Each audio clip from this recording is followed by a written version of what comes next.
Bezrat Hashem, nous allons voir aujourd'hui une petite idée sur Tou B'Av. Tou B'Av qui est décrit dans les Mishnayot, dans Chazal, comme un Yom Tov. Donc, Lo hayu yamim tovim leIsraël, ki chamisha asar B'Av uchyom HaKippurim. Tou B'Av et Yom Kippour sont mis en parallèle pour exprimer donc un jour particulier, un Yom Tov. Alors, qu'est-ce qu'il y avait de si particulier à Tou B'Av que l'on qualifie de Yom Tov exceptionnel? Alors, je vous propose de voir un des éléments qui va mettre en relief l'idée commune de tous les événements qui sont décrits dans Masechet Ta'anit, Daf Lamed Aleph Amud Bet, et Daf Lamed Amud Bet, Lamed Aleph Amud Aleph, concernant donc les événements de Tou B'Av. Quel est donc bon. Alors, je sais que Tou B'Av, c'est le jour romantique. Alors, on va essayer de voir un petit peu, ça se traduit de cette façon, mais tout doit être orienté vers la Kedusha. Il y a marqué dans la Gemara l'un des événements. Qu'est-ce qui s'est passé dans les événements de Tou B'Av? Alors, juste pour peut-être une petite introduction pour mieux comprendre ce jour-là. La Gemara dans Masechet Brachot, dans Daf Memchet Amud Bet, Tanu Rabanan. La Gemara nous dit que Amar Rav Nachman, Moshe tiken l'Israël birkat hazan b'shah sheyarad lahem man. Moshe Rabbeinu a institué donc Mideoraita, il faut Vachalta vesavata uverachta. D'ailleurs, c'est Parashat Haikev. Vachalta vesavata uverachta. Al haaretz hatova asher natan lach. Vachalta vesavata. Quand il y a achila asviya, uverachta, il y a un din de bracha. Birkat hazan. Et al haaretz, birkat haaretz. Hatova beit hamikdash. Vachalta vesavata uverachta. Et Hashem lokcha al haaretz. Donc il faut intégrer birkat haaretz. Nodelecha. Shilchalta lavotenu eretz chemda tova. Dans Birkat Amazon, et aussi Yerushalayim. Et donc aujourd'hui, qu'on n'a plus le Binyan Bet HaMikdash, on demande Achem, Al Yisrael Amach, Al Yerushalayim Irach, etc. Donc ça, c'est Mideoraita. Ces trois brachot sont Mideoraita. La Gemara nous dit que le Nusach des brachot, l'expression, donc la façon dont ils sont exprimés, ces brachot, il y a les thèmes qui sont Deoraita, ont été institués progressivement à travers l'histoire. Moshe tiken l'Israël birkat hazan, b'shah sheyarad lahem man. Yoshua tiken birkat haaretz, kevan shenichnesu laaretz. Yoshua, c'est lui qui a ensuite David ou Shlomo tiknu bonei Yerushalayim. David tiken al Yisrael amach, Yerushalayim irach. Shlomo tiken al habayit hagadol ve'hakadosh. Donc, c'est Deoraita, mais c'est ces grands sages de notre histoire qui nous ont institué la façon dont il faut exprimer ces thèmes-là. Poursuit la Gemara, Atov ve'ametiv b'Yavne tiknoa. La bracha de Atov ve'ametiv a été instituée à Yavne. Comme on le sait, Yavne, c'était l'endroit de la Torah, du Sanhedrin, de la Torah, après la destruction du second Beth HaMikdash, comme Rabban Yochanan ben Zakkai, le leader du Ham Israël, durant cette période très difficile de la destruction du second Beth HaMikdash, demande à Espacien, Ten li Yavne v'Hachamea. Yavne, donc c'était l'endroit de la Torah du Sanhedrin. Et donc, l'une des choses qui ont été instituées à Yavne, au Sanhedrin, c'est la bracha de Atov ve'Ametiv. Quand est-ce qu'elle a été instituée? Nous dit la Gemara, Keneged Harugei Beitar. D'Amar Rav Matna, Oto Hayom, ce jour-là, qu'on va essayer de définir, Shenitnu Harugei Beitar Likvura. Tout de suite, on va restituer le contexte historique. Donc, il y a un jour où on a permis aux personnes, à nos frères, massacrés durant la tragédie de Beitar, d'être enterrés. Ce jour-là, où on leur a donné la permission d'enterrer, de les enterrer, Tiknu beyavne atov ve'ametiv. Atov, shelo yisrichu, ve'ametiv, shelitnu likvura. Fin de citation de la Gemara. C'est-à-dire, quelques dizaines d'années après le Chorban Beit HaMikdash Hasheni, il y avait encore une présence juive. Le Beit HaMikdash avait été détruit, mais il y avait une présence juive, la société juive fonctionnait malgré l'absence du Beit HaMikdash, fonctionnait d'une certaine façon en Eretz Israël. Les Romains cherchaient à alourdir leur, leur emprise, leur présence, leur emprise sur le Ham Israël, et il les empêchait de pratiquer. Et le Ham Israël devait aller se réfugier dans des grottes tout autour d'Yerushalayim pour pouvoir pratiquer en cachette, Brit Mila, Shabbat, etc. Et les Romains, qui oppressaient, empêchaient le Ham Israël de pratiquer ce qu'il devait pratiquer,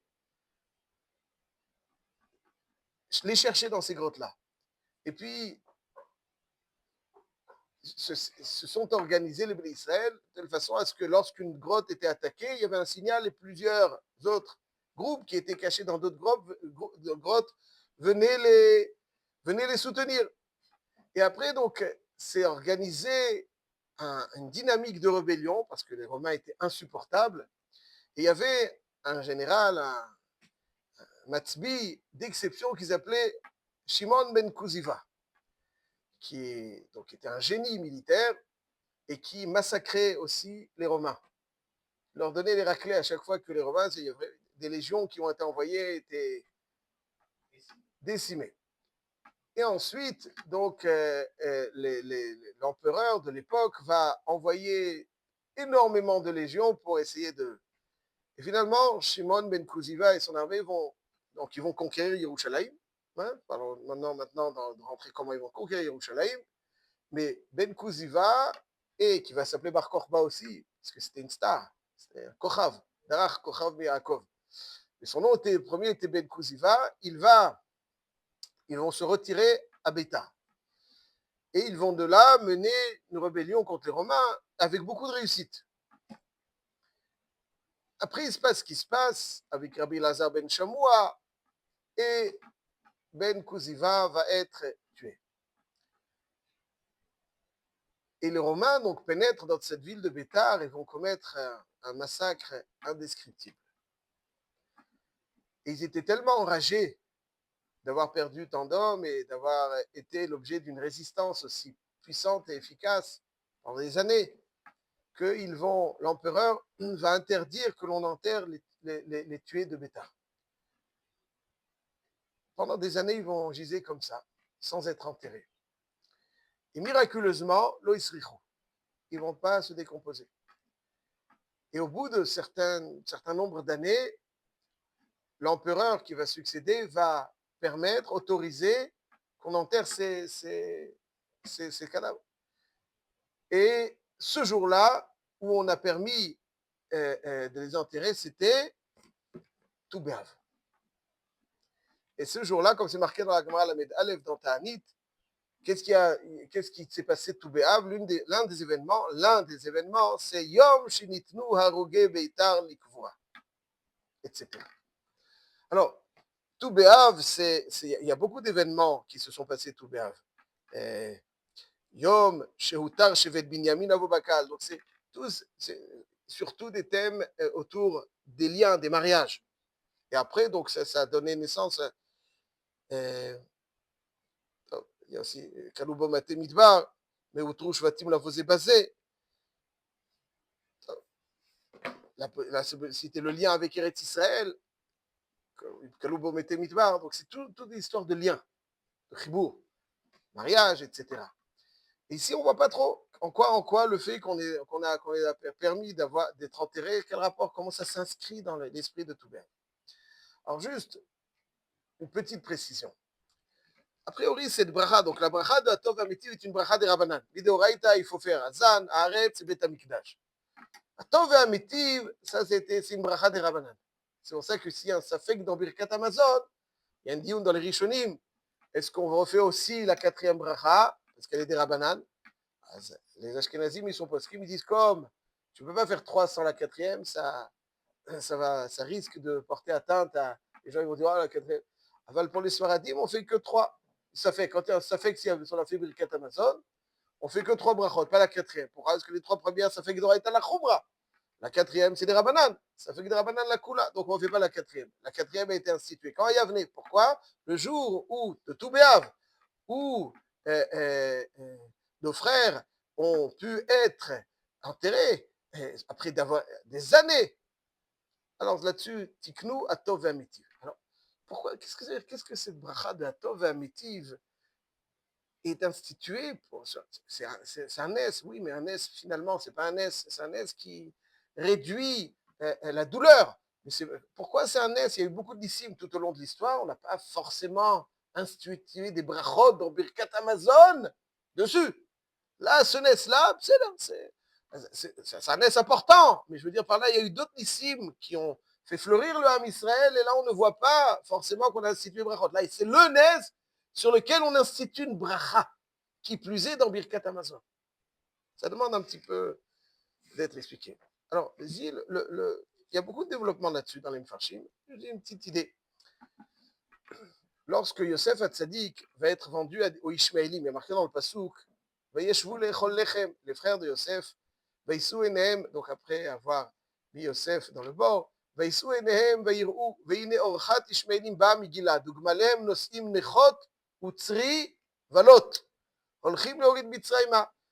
y a une caravane de Ishmaélim qui transporte des parfums. Et il se dirige vers Mitzraïm. ויאמר יהודה אל אחיו, מה בצע כי נהרוג את אחינו וכיסינו את דמו? לכו ונמכרנו לישמעאלים וידנו על תהיבו, כי אחינו בשרנו וישמעו אחיו. Donc ils vont le vendre aux Ishmaélim. Et Chazal s'interroge sur la description trop précise de ce que les Ishmaélim transportaient. Maïnian, je vais transporter. Ils ont des Ishmaélim transporter ça ou ça change quoi?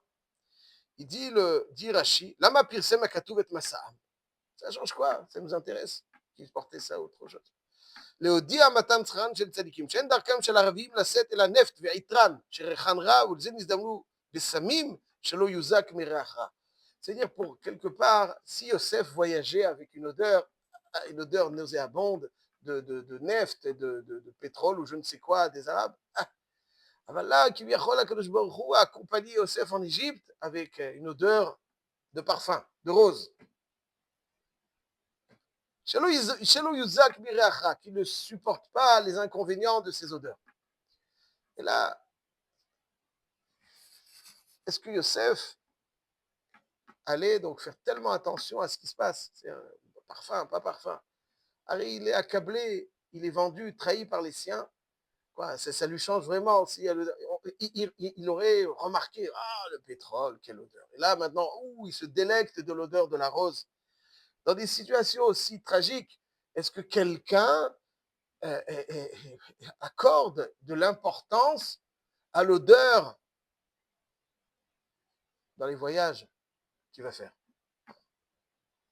Il dit non, chez Yuzak, il faut pas qu'il soit perturbé par la mauvaise odeur.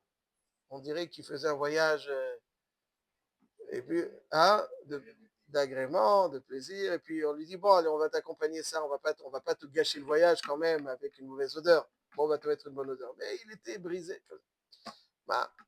Brisé, c'est pas le mot, mais en tout cas, c'est un voyage très difficile, quoi, avec une meilleure odeur, moins bonne odeur. Le pshat est le suivant, c'est que l'objectif n'était pas simplement que Yosef se délecte pour ne pas qu'il subisse le désagrément du.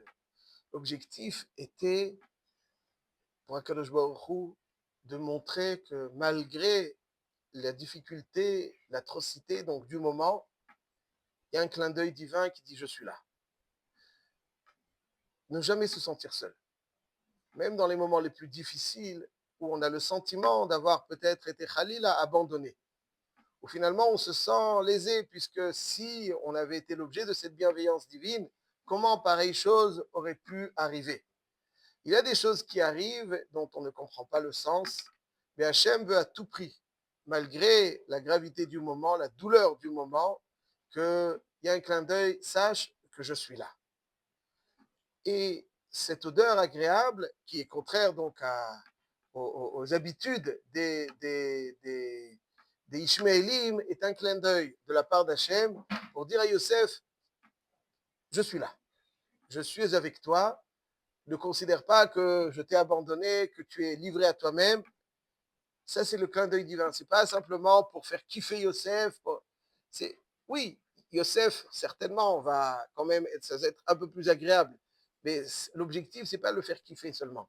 L'objectif, c'est de montrer à Yosef qu'il n'est pas seul. Hachem Ito. Hachem Itanu. Hachem est là malgré les difficultés. Dans les moments d'extrême rigueur, pour Hachem, c'est très important. On le voit dans l'histoire que les moments d'extrême rigueur, Hachem souhaite montrer au Ham Israël comme un père. Lorsqu'il punit son enfant, il garde un lien. Il veut garder un lien, une dose de réconfort. Même lorsqu'on vit les moments les plus difficiles, Hachem Yatzilenu, HaKadosh Baruch Hu est là pour nous dire je suis là. Malgré c'est pas un rejet, Khalila, c'est pas un détachement, je suis là. Tu ne comprends pas? Ok. Comme Yosef aussi ne comprenait pas, et c'est avéré être ce qu'il y a de meilleur. Mais finalement, pendant ce moment-là, il ne comprenait pas. Et HaKadosh Baruch Hu, donc, lui dit je suis là. Il y a marqué dans l'Yerushalmi, rapporté de Roche dans Masechet Brachot Daf Memchet, que la destruction de Bétar n'est pas simplement une destruction, c'est la destruction d'Eretz Israël. Il y avait la destruction de Yerushalayim, du Beth Amikdash, il y avait encore une vie juive. Mais Eretz Israël a été détruite avec Bétar.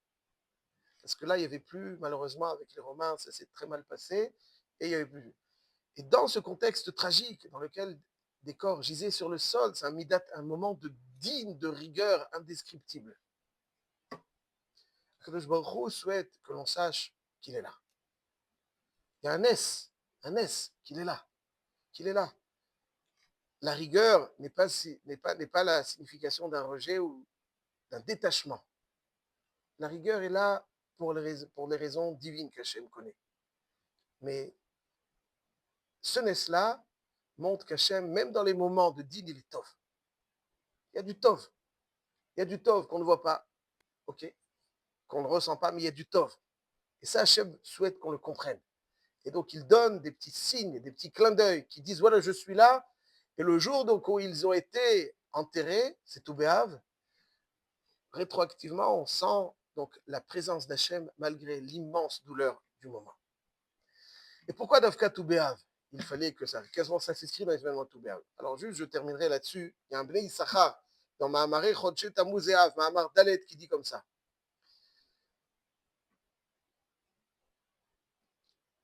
Il dit, quand est-ce que le monde a été créé? Le début de la création du monde, c'est le 25 Elul.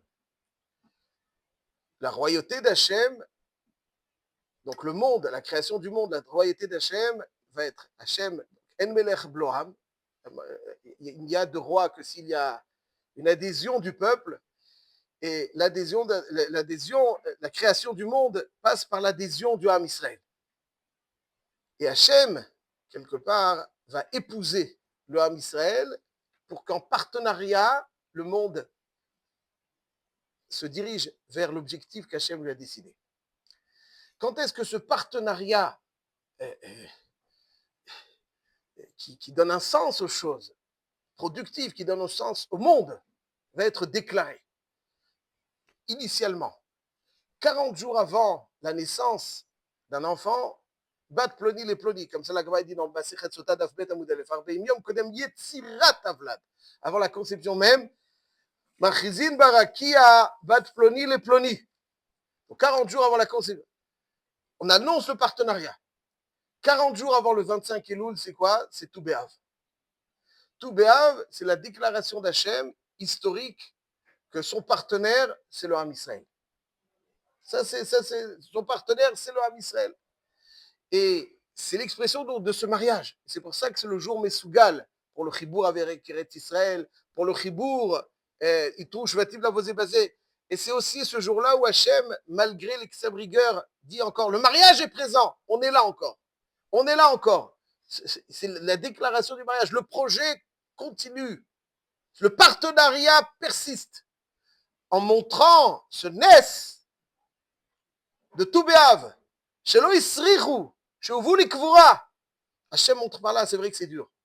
Le partenariat est encore en vigueur. Reste en vigueur et est indéfectiblement en vigueur. Et c'est pour ça que Davka, ce jour de Tou B'Av, on dit à Tov Amitiv, dans Birkat Amazon, on parle de Binyan Yerushalayim, on pourrait avoir un sentiment, mais regardez comment, Aval Tov, Hu Etiv Lanu, Hu Metiv, Hu Yetiv. C'est pas une tfila, c'est une affirmation. C'est-à-dire que ça donne du courage et un sens à l'aspiration à Binyan Yerushalayim, que malgré toutes les difficultés, donc le point le plus bas auquel était arrivé le Ham Israël. Le point le plus bas dans lequel est arrivé le Ham Israël, c'est Beta. C'est pas plus bas. C'est Yom Beta Migdash, c'est Yerushalayim, après c'est Yom Beta. Quand même là, Kadosh Baruch Hu est entré, le partenariat est là. Je compte sur vous, malgré les difficultés, pour faire remonter le monde et arriver vers l'objectif que l'on s'est fixé par ce partenariat, déclarer le jour de Touber.